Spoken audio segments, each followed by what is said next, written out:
points. Okay? And I want to explain why this is all relevant. The district was a third independent, a third Democrat, a third Republican. No Democrat had ever won New York 19. It was the 8th most rural congressional seat in the entire country out of 435 seats.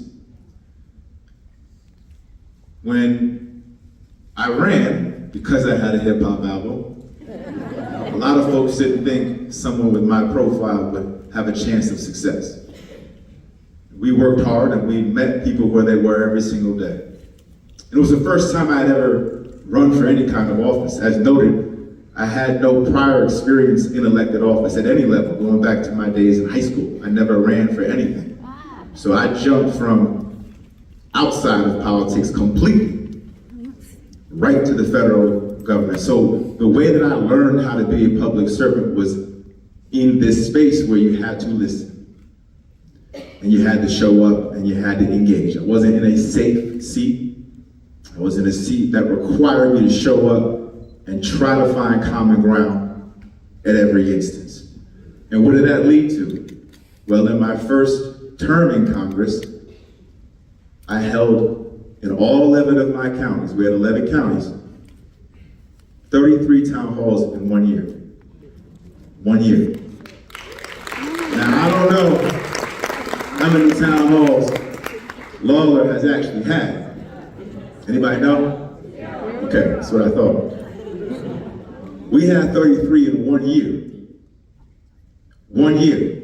And that's not including the bipartisan local advisory committees that I created around small business, ag, veterans, healthcare, that I met with bi-monthly.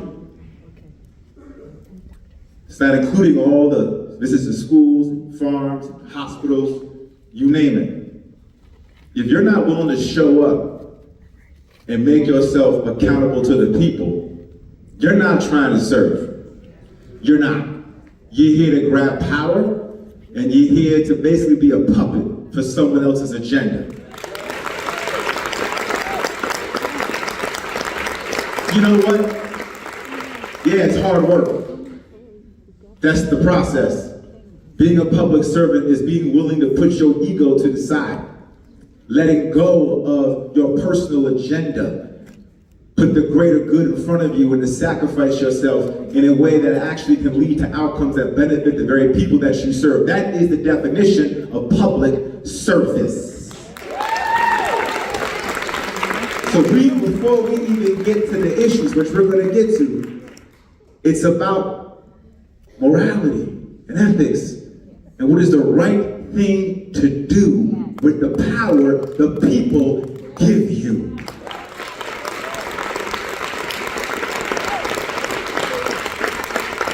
There's a reason why I was able to have the success that I had as a first-term congressman, because I listened. A lot of the bills, those 10 bills that I got signed under Trump, some of those bills came from the very communities that I was speaking with in my local advisory committee, literally taking those bills with me to Washington rather than having those bills written in Washington. So you have to build change from the ground, bottom up, not from the top down. And this is something you can't do if you're not willing to show up and engage with the community. You take your orders from the man in the White House. That's not the answer. Separate branches of government, executive, legislative. If you're going to be a legislative body, take your orders from the people you represent in the legislative body. And when you do that, whether you're a Democrat, Republican, or independent, turns out people like that kind of leadership. They do.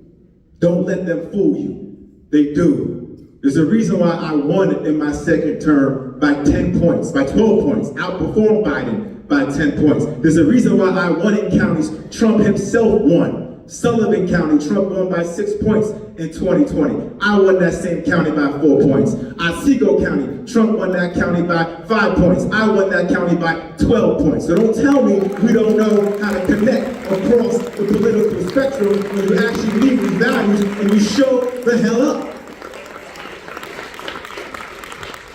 So that's what we're going to do today. We showed up. And we're going to show the contrast of what it means to actually lead.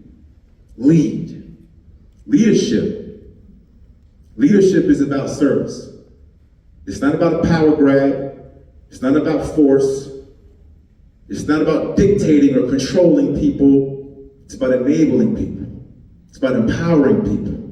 It's about being a reflection of those people's values and principles to the best of your ability. That is what leadership is. And we have to make sure that we level the bar up here. And anybody who's not willing to be a true leader, we got to send them back. All right?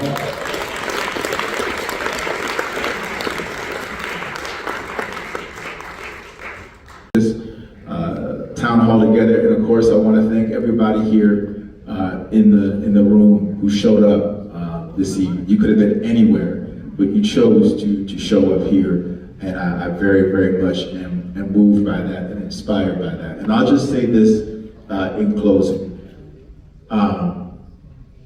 These are very hard times.